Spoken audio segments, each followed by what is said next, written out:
Syederalun, siapa yang tak kenal dengan sosok Dr. Tengku Amri Fatmi Abdul Aziz LCMA? Ia merupakan ulama muda asal Kabupaten Pidi, kelahiran Kampung Ujung Lebah di pedalaman Kecamatan Bandar Baru, Pidi Jaya, persisnya pada 21 Oktober 1982 lalu.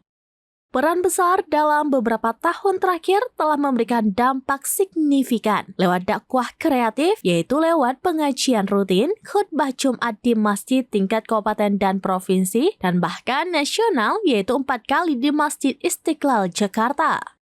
Sosok suami Siti Ruhaya itu melanjutkan jenjang pendidikan di negeri piramid, yaitu jenjang S1 pada Fakultas Usuluddin Universitas Al-Azhar Kairo, kemudian melanjutkan S2 di Kairo dengan jurusan Akidah Filsafat pada tahun 2010, terakhir S3 jurusan Akidah Filsafat di Universitas Al-Azhar Kairo tahun 2018.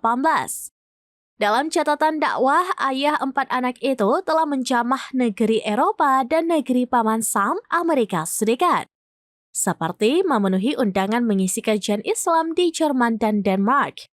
Selama pandemi COVID-19, ia juga mengisi kajian Islam baik di Eropa, Australia, dan Amerika.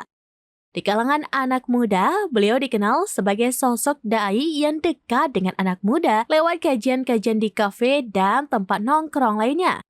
Titel doktoralnya dari luar negeri tidak menjauhkannya dari masyarakat bawah dan anak muda milenial.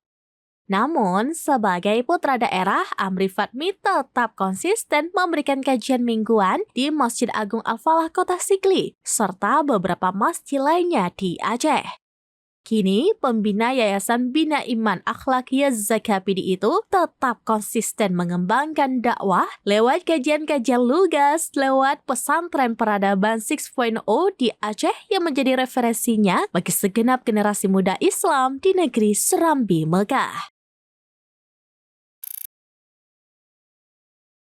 Download Tribun X sekarang, menghadirkan lokal menjadi Indonesia.